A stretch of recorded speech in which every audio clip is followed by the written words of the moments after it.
Pourquoi Jésus n'a-t-il pas établi de femmes apôtres? Et pourquoi Paul interdit-il aux femmes d'enseigner dans l'Église?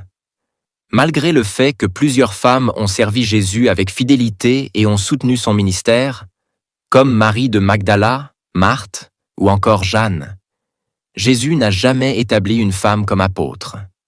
Il a choisi 12 hommes, non pas parce que les femmes sont inférieures, mais parce qu'il respectait l'ordre spirituel établi par Dieu depuis la création. Ce n'est donc pas une question de culture juive ni de discrimination, mais une réalité divine.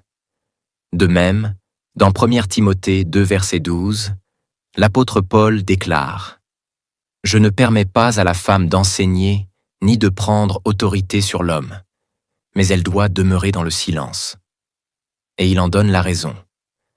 Adam a été formé le premier, puis Ève.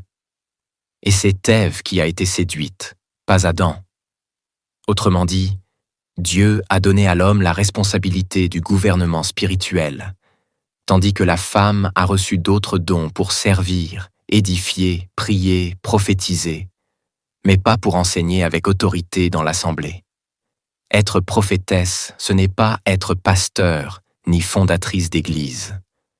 Dans la Bible, plusieurs femmes ont prophétisé, comme Déborah ou les filles de Philippe.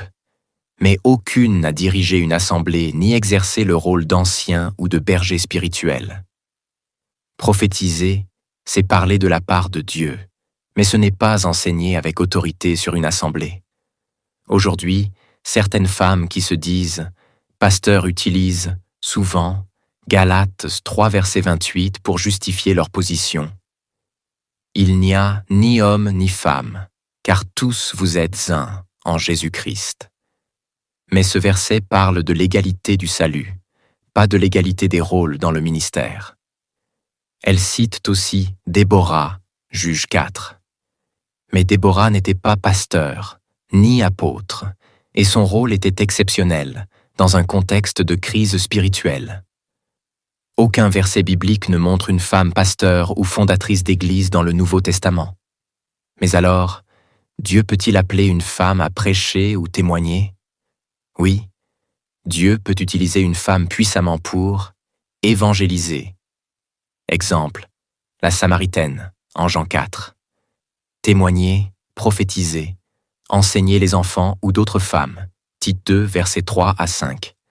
Prier avec puissance, mais pas pour exercer l'autorité pastorale sur une assemblée d'hommes et de femmes, selon les normes bibliques.